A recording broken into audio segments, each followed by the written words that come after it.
क्षितौ षट्पञ्चाशद्विषमधिकपञ्चाशदुदके हुतासे द्वाषष्टिश्चतुरधिकपञ्चाशदनिले दिवि द्विषट्त्रिंशत् मनसि च चतुष्षष्टिरिति ये మయోఖాస్తేషాం అప్యుపరి తవ పాదాంబుజయుగం.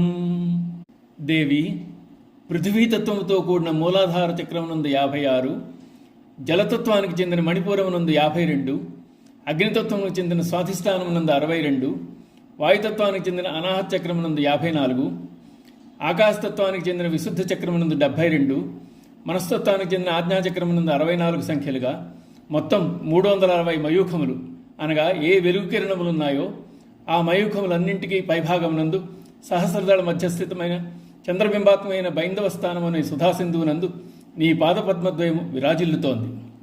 కుండలినీ శక్తి గురించి, ఆ శక్తి సంచరించు మార్గము గురించి వివరించిన సందర్భంలో మహీం మూలాధారే అంటూ మూలాధారము, మణిపూరము, స్వాధిష్టానము, అనాహతము, విశుద్ధ చక్రము, ఆజ్ఞాచక్రము అనే 6 చక్రాలకు పైన ఉన్న సహస్రార చక్రమందు అమ్మ భగవతి ఉంటోంది అని చెప్పబడింది. ఈ చక్రములు 3 ఖండములుగా విభజించబడ్డాయి. మూలాధార స్వాధిష్టానములు ప్రథమ ఖండం, పైన అగ్నిస్థానం బ్రహ్మగ్రంథి. మణిపూర అనాహతములు 2వ ఖండం, పైన సూర్యస్థానం, అక్కడ ఉన్నది విష్ణుగ్రంథి. విశుద్ధ ఆజ్ఞాచక్రములు 3వ ఖండం, పైభాగం చంద్రస్థానం, అది రుద్రగ్రంథి స్థానం. ఈ విశ్వంలో 3 చక్రాలున్నాయి. వాటిలో ఒకటి విశ్వచక్రం. మనం చూస్తున్న ఈ అనంతమైన విశ్వం అంతా ఒకటి. విశ్వం దేని మీద ఆధారపడి ఉందో ఆ కాలం ఒక చక్రం. ఈ రెండింటి మధ్య తిరిగేది జీవిత చక్రం.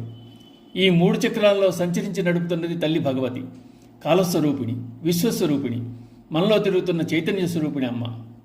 మనకు గోచరమవుతున్న పృథ్వీ, జల, అగ్ని, వాయుర, ఆకాశాలనే పంచభూతాలు మానవ శరీరంలో తత్వాలుగా ఉన్నాయి. వాటికి నిర్దేశించబడిన కిరణములతో అవి పనిచేస్తున్నాయి. శరీరంలోని పంచభూతాలను నియంత్రించేది బుద్ధి లేక మనస్సు. పంచభూతాలు మనస్సుతో కలిసి మొత్తం 6. ఈ 6 పరతత్వం వ్యాపించి ఉంది. షట్చక్రాలకు అతీతంగా సహస్రకమలం ఉంది. అది జ్యోత్స్నామయం. అక్కడ చంద్రుడు నిత్య కళలతో శోభిస్తున్నాడు. అక్కడే అమ్మవారి పాదాలు మయూఖములను ప్రసరింపజేస్తున్నాయి. ఆ విధంగా సూర్యచంద్రాగ్నులు అమ్మ పాదముల నుండి ఉద్భవించిన అనంతకోటి కిరణముల నుండి కొన్ని మాత్రమే తీసుకుని జగత్తునకు వెలుగునిస్తున్నారు.